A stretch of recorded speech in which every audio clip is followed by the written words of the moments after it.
Yang terhormat pimpinan sidang yang kami hormati, yang terhormat Bapak Gubernur yang hari ini diwakili oleh Pak Sekda, yang kami hormati saudara-saudara anggota Dewan dan seluruh jajaran eksekutif, yang kami hormati hadirin yang berbahagia dan rekan-rekan dari mass media. Alhamdulillahirabbil alamin. Pada saat ini pendapat akhir fraksi Partai Amanat Nasional kami beri judul meneguhkan keistimewaan DIY. Hadirin yang terhormat, jujur dalam melihat sejarah adalah kunci lahirnya kearifan sebuah masyarakat dalam menyongsong hari depannya. Kalau kita mendudukkan pemahaman secara jujur atas sejarah Yogyakarta, bahwa pada saat bergabungnya negeri Ngayogyakarta Hadiningrat ini ke dalam negara baru yang bernama Republik Indonesia adalah sebagai negeri Ngayogyakarta Hadiningrat yang merdeka dan berdaulat dan dihormati kedaulatannya oleh pihak asing. Pengakuan ini juga tercermin dalam Konstitusi Negara Republik Indonesia yang baru lahir itu, Undang-Undang Dasar 1945, dengan diakuinya sebagai daerah istimewa. Posisi atau kedudukan Yogyakarta sebagai daerah istimewa merupakan sebuah kompromi politik dalam konsep negara kesatuan dalam mengakui hak asal-usul suatu daerah. Yogyakarta sebagai negeri yang merdeka dan berdaulat masuk ke dalam negara baru yang merdeka, yakni Republik Indonesia. Sebenarnya secara wajar kedudukan Yogyakarta akan menjadi sebuah negara bagian dari Republik Indonesia. Namun, sekali lagi namun, karena konsep negara baru yang disepakati adalah bentuk negara kesatuan Republik Indonesia yang integralistik, maka tidak memungkinkan kedudukan sebagai negara bagian itu diberikan kepada Yogyakarta, karena konsep negara kesatuan mengharamkan adanya negara di dalam negara. Namun Yogyakarta juga tidak bisa diberi kedudukan atau diposisikan sebagai provinsi biasa seperti provinsi-provinsi yang lain, karena Yogyakarta bukan jajan Belanda, sedangkan wilayah provinsi-provinsi lain adalah bekas jajan Hindia Belanda. Kedudukan Yogyakarta adalah lebih tinggi dari kedudukan provinsi-provinsi yang lain. Namun Yogyakarta juga tidak setinggi negara bagian. Kedudukan Yogyakarta yang berada di antara dua kedudukan inilah yang kemudian melahirkan konsep daerah istimewa. Oleh karena itu, daerah istimewa Yogyakarta bukanlah sebuah provinsi, sebab kedudukan Yogyakarta lebih tinggi daripada sebuah provinsi. Hal ini pula lah yang ditetapkan dalam Undang-Undang Nomor 3 Tahun 1950, yakni tentang pembentukan daerah istimewa Yogyakarta. Dan sampai sekarang tidak ada undang-undang tentang pembentukan provinsi DIY, karena memang kedudukan Yogyakarta lebih tinggi dari sebuah provinsi.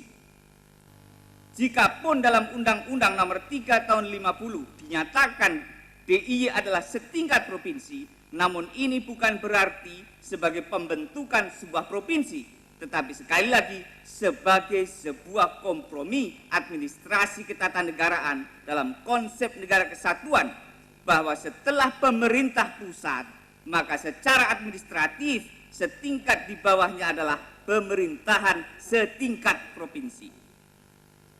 Kita bisa membandingkan Undang-Undang Nomor 3 Tahun 50 tentang pembentukan daerah istimewa Yogyakarta tanpa kata provinsi dengan Undang-Undang pembentukan provinsi-provinsi yang dibuat pada saat yang bersamaan, yakni Undang-Undang Nomor 2 Tahun 50 tentang pembentukan Provinsi Jawa Timur, Undang-Undang Nomor 10 Tahun 50 tentang pembentukan Provinsi Jawa Tengah, dan Undang-Undang Nomor 11 Tahun 50 tentang pembentukan Provinsi Jawa Barat. pada ketiga undang-undang yang disebut terakhir itu telah jelas-jelas menyebutkan pembentukan sebuah provinsi. Namun untuk DIY memang dibentuk bukan menjadi sebuah provinsi, tapi sebuah daerah istimewa yang berbeda dengan sebuah provinsi. Sebutan untuk kedudukan daerah istimewa Yogyakarta sebagai daerah istimewa pun tetap dipakai dalam Undang-Undang Nomor 5 Tahun 74 tentang pokok-pokok pemerintahan daerah, di mana sebutan untuk kepala daerah dan wakil kepala daerahnya adalah kepala daerah dan wakil kepala daerah istimewa Yogyakarta, dan bukan kepala daerah dan wakil kepala daerah provinsi DIY. Tegasnya, tidak ada kata provinsi untuk sebutan daerah istimewa Yogyakarta. Memang dalam risalah proses pembuatan Undang-Undang 574 menjadi perdebatan alot mengenai hal ini, sebab ada fraksi besar dari rejim yang berkuasa di parlemen saat itu mengusulkan untuk menyeragamkan pemerintahan daerah dengan mempertanyakan status keistimewaan DIY yang masih disandang oleh Yogyakarta dan Aceh. Demikian pula ada fraksi besar dari golongan yang berkuasa yang lainnya saat itu berpendirian bahwa eksistensi DIY di mana kepala daerah dan wakil kepala daerah tidak terikat masa jabatan, syarat dan tata cara pengangkatannya hanya dibatasi untuk kepala daerah dan wakil kepala daerah yang memimpin saat itu. Sikap dua fraksi besar pada rejim yang lalu itu, yang berkuasa saat itu, sungguh-sungguh sangat menyakitkan hati rakyat Yogyakarta.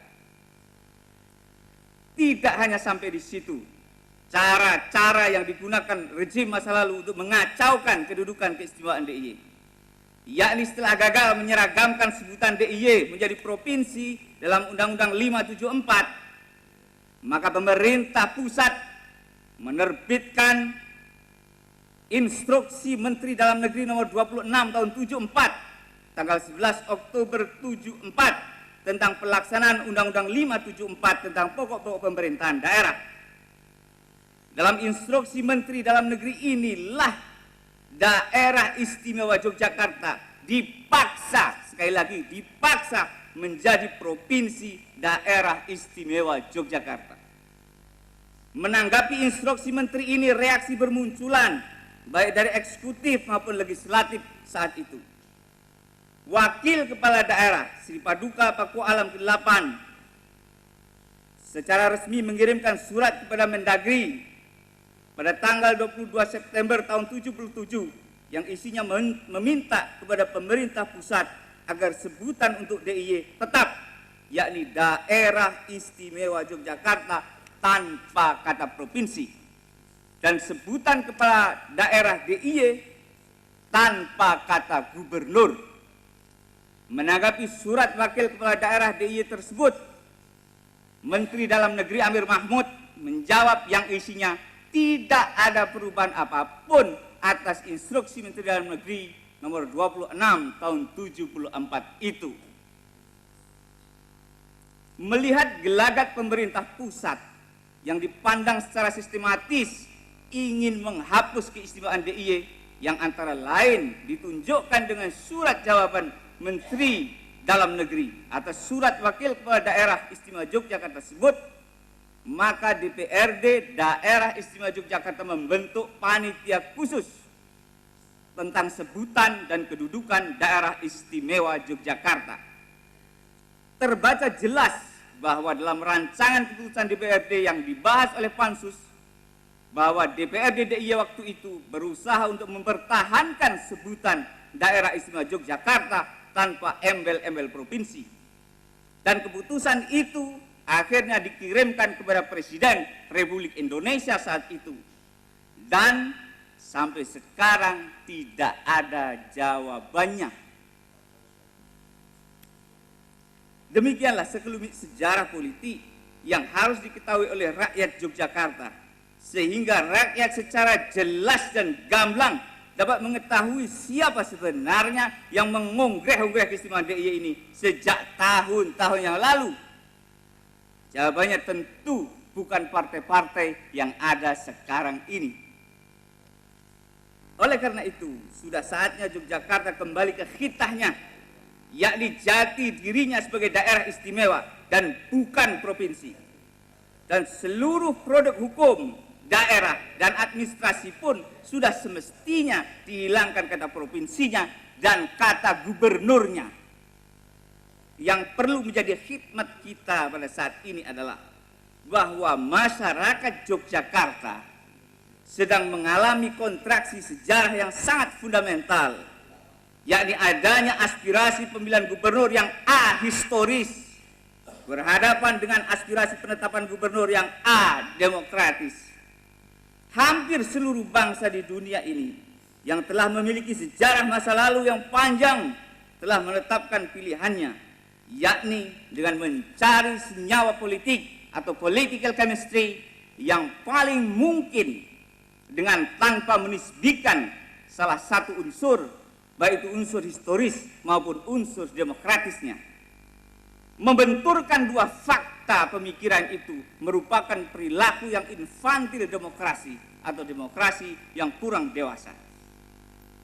Dari ikhtiar-ikhtiar penyelarasan kedua aspirasi itu telah tersusun paling tidak 6 rancangan undang-undang keistimewaan Daerah Istimewa Yogyakarta maupun rancangan draft amandemen Undang-Undang Nomor 3 Tahun 50 yang disusun oleh DPRD DIY tahun 2003, lembaga-lembaga akademis, Dewan Perwakilan Daerah dan juga kelompok-kelompok masyarakat yang lain.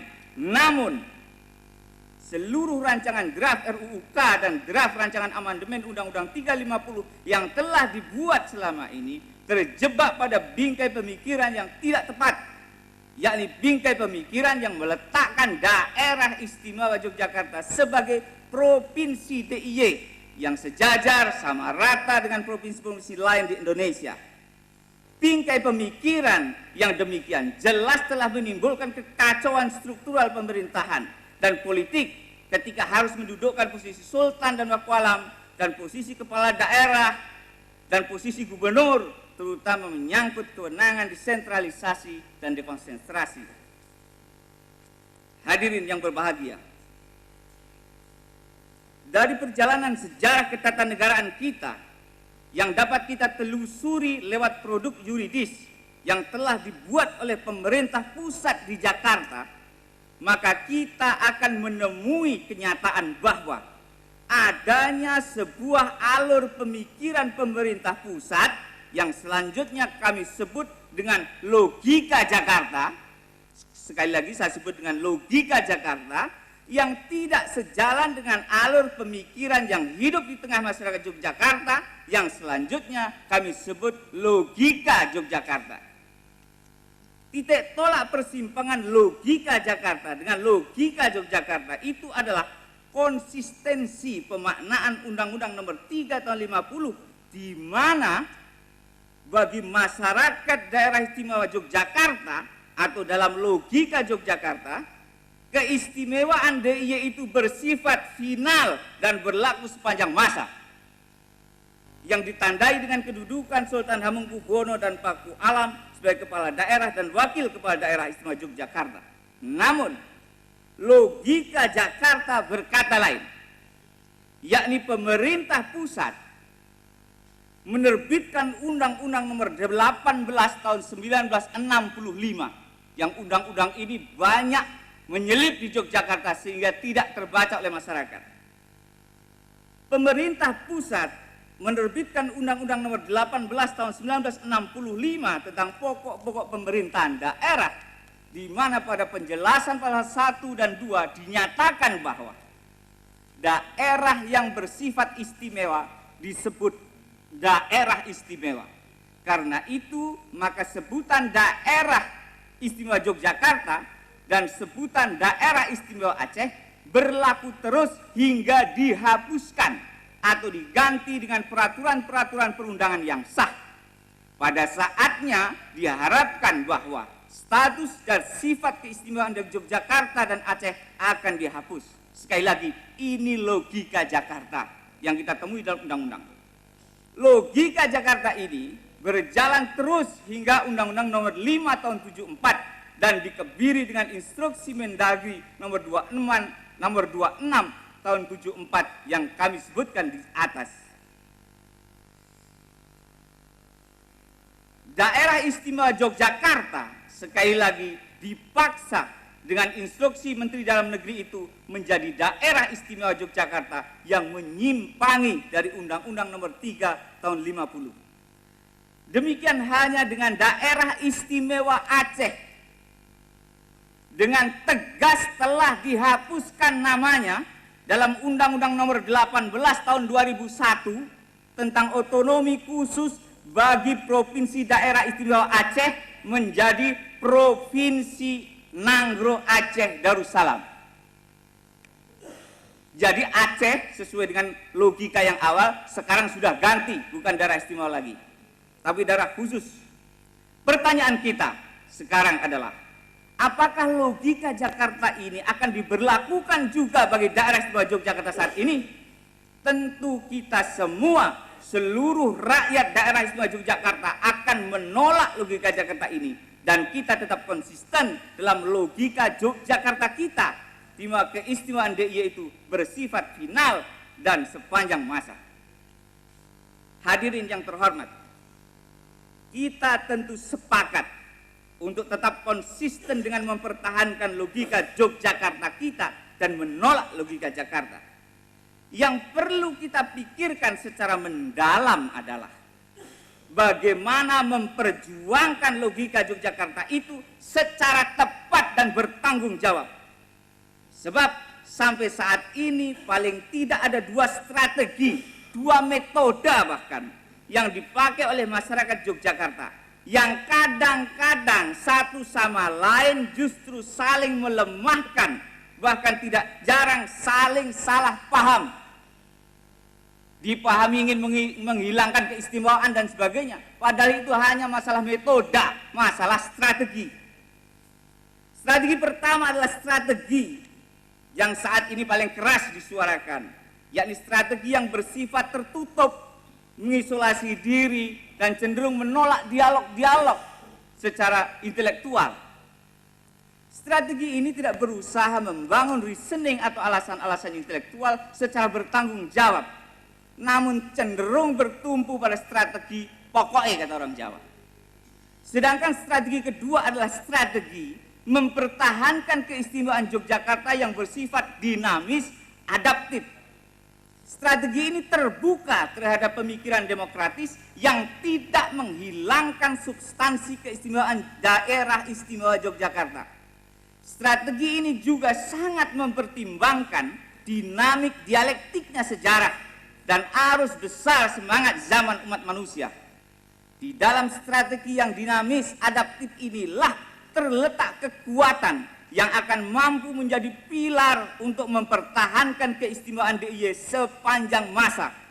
Namun pada strategi yang isolatif dan pokok tadi tersimpan kelemahan yang sangat mendasar dan kerapuhan yang membahayakan keistimewaan Yogyakarta di masa yang akan datang.